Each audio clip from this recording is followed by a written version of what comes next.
But if there was no second shooter, then Oswald's second bullet must have caused 7 wounds in 2 men.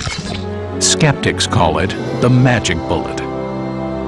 They point to Kennedy autopsy documents that show the second shot struck him on the back, well below the neck, and exited his throat higher up.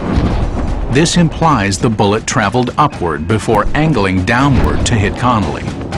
But is this interpretation of the autopsy correct? Dr. J. Thornton Boswell, who prepared the original autopsy drawing, later clarified the document, insisting that the wound was higher, but critics refused to believe him.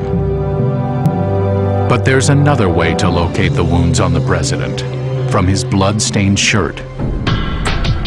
Chiropractor Chad Zimmerman believes he can pinpoint the exact location of the Kennedy back wound with the help of x-rays and a willing stand-in. The first step that we needed to take with this was to find somebody the same size as President Kennedy. We're just going to weigh. President Kennedy had a slightly unique and slight build to him, as he was 6 foot tall and 170 pounds, which isn't as easy to find anymore. The bullet hole in JFK's shirt is 4 inches below the bottom of the collar. We measured an identical distance below the base of the collar in order to place a metallic marker that we could use as a reference point for taking x-rays. With this metallic marker in place, Chad takes a preliminary x-ray with the subject standing.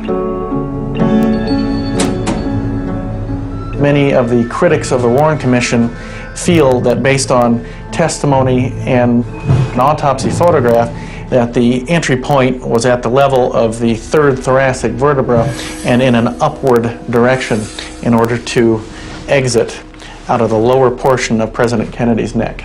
In this particular case, this first x-ray agrees with the critics. The point on the shirt was at a point on the spine close to the 2nd and 3rd thoracic or upper back vertebra. However, the president was not standing with his hands at his side. He was sitting in a limousine, waving at the crowd. Well, we're going to get you in about the same position that President Kennedy was in. He was seated in a car. He had his elbow raised up onto the side of the car. Go ahead and put your elbow there. That's not quite high enough. Let's see if we can't raise that up just a little bit here. A little bit that way. Much better. Good. In a standard resting position, the clothing will be in one point. By raising the arm into a different area, the fabric will elevate. Chad takes another x-ray to see how far the marker shifts. The results in this case show a significant but yet somewhat expected change in the position of that metal fragment.